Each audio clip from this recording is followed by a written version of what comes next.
فائز بتاتے ہیں کہ وہ جب شاہ فیصل کے ہمراہ روضہ رسول صلی اللہ علیہ وآلہ وسلم کے اندر داخل ہوئے تو وہاں کا منظر ہی کچھ اور تھا۔ انہوں نے دیکھا کہ روضہ مبارک کے اندر لوہے سے بنے ہوئے بڑے صندوق موجود ہیں اور وہ تمام کے تمام مقفل یعنی ان پر لاک لگے ہوئے تھے۔ یوٹیوب پر موجود اپنے ایک انٹرویو میں شیخ فائز بتاتے ہیں کہ ہم نہیں جانتے تھے کہ ان صندوقوں میں کیا ہے، چنانچہ روضہ رسول سے واپس آنے کے بعد شاہ فیصل نے ایک شاہی حکم نامہ جاری کیا اور ایک کمیٹی تشکیل دی یہ جاننے کے لیے کہ وہ ان صندوقوں کو کھولا جائے اور یہ معلوم کیا جائے کہ ان کے اندر کیا ہے۔ یہ صندوق دراصل سلطنت عثمانیہ کے زمانے ہی سے روضہ مبارک میں موجود تھے۔ ایک شام کو شیخ فائز اپنے ساتھ ایک نمائندہ لے کر روضہ مبارک کے حجرے میں داخل ہوئے۔ ان کے ساتھ زیورات کا ماہر ایک شخص بھی تھا۔ حجرہ نبوی صلی اللہ علیہ وآلہ وسلم میں داخل ہو کر مقفل صندوقوں کے تالے کھولے گئے اور اشیاء کا جائزہ لینا شروع کیا گیا۔ شیخ فائز بتاتے ہیں کہ جس صندوق کا سب سے پہلے معائنہ کیا گیا اس میں سونے کے زیورات پائے گئے، جبکہ دوسرے صندوق سے چاندی کی زنجیریں برآمد ہوئیں جو کسی زمانے میں خانہ کعبہ اور روضہ رسول کے دروازے سے منسلک تھیں۔ ہمیں حجرے سے نبی کریم صلی اللہ علیہ وآلہ وسلم کی ذات سے منسلک بھی کچھ تبرکات ملے۔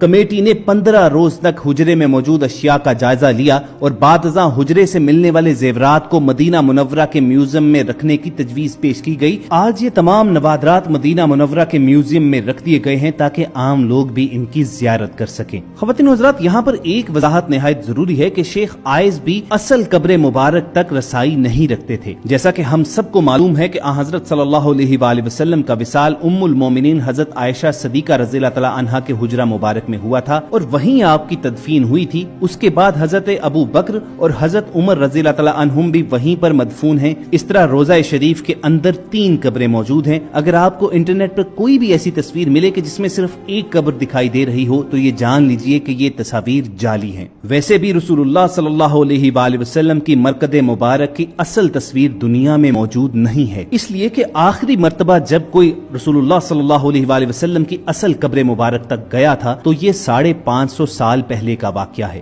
وہ حجرہ شریف جس میں آپ اور آپ صلی اللہ علیہ وآلہ وسلم کے اصحاب کی قبریں ہیں، اس کے گرد ایک 4 دیواری ہے۔ اس 4 دیواری کے بعد اس کے ارد گرد ایک اور دیوار کھینچی گئی جو 5 کونوں پر مشتمل ہے۔ یہ خصوصی دیوار حضرت عمر بن عبدالعزیز نے اپنے دور خلافت میں بنوائی تھی اور اس 5 کونی دیوار کا مقصد اسے خانہ کعبہ کی مشابہت سے بچانا تھا۔ اسی 5 کونے والی دیوار پر ایک بڑا سا سبز رنگ کا غلاف یا پردہ ڈالا جاتا ہے۔ یہ دیواریں بغیر دروازوں کے ہیں، چنانچہ کسی کے بھی ان دیواروں کے اصل قبر مبارک تک پہنچنے کا سوال ہی پیدا نہیں ہوتا۔ جو بھی سربراہان مملکت کو آج تک روضہ شریف کے اندر داخل ہونے کا شرف حاصل ہوا ہے وہ اس 5 کونی دیوار پر پڑے سبز پردے تک ہی جا پاتے ہیں۔ روضہ رسول صلی اللہ علیہ وآلہ وسلم پر سلام عرض کرنے کی غرض سے جب زائرین سنہری جالیوں کے پاس کھڑے ہوتے ہیں تو سنہری جالیوں کے پار انہیں بس یہی 5 کونی دیوار پر پڑا ہوا سبز پردہ نظر آتا ہے۔ گزشتہ 1300-1400 برس میں اس 5 دیواری حجرہ کے اندر سوائے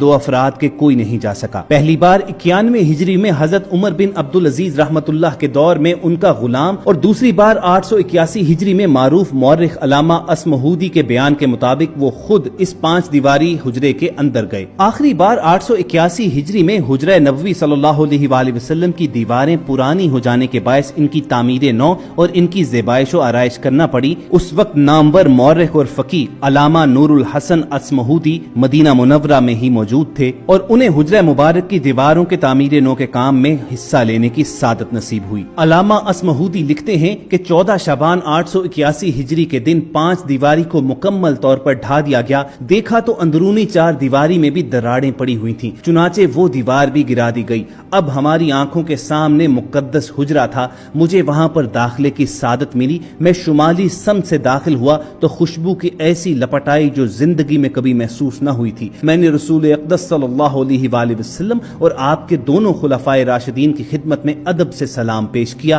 مقدس حجرہ مربع شکل کا تھا۔ اس کی 4 دیواری سیاہ رنگ کے پتھروں سے بنی تھی جیسے خانہ کعبہ کی دیواروں میں استعمال ہوئے ہیں۔ 4 دیواری میں کوئی دروازہ نہ تھا۔ میری پوری توجہ 3 قبروں پر مرکوز تھی۔ تینوں سطح زمین کے تقریباً برابر تھیں، صرف ایک جگہ ذرا سا ابار تھا۔ یہ شاید حضرت عمر فاروق رضی اللہ تعالیٰ عنہ کی قبر مبارک تھی۔ رسول اللہ صلی اللہ علیہ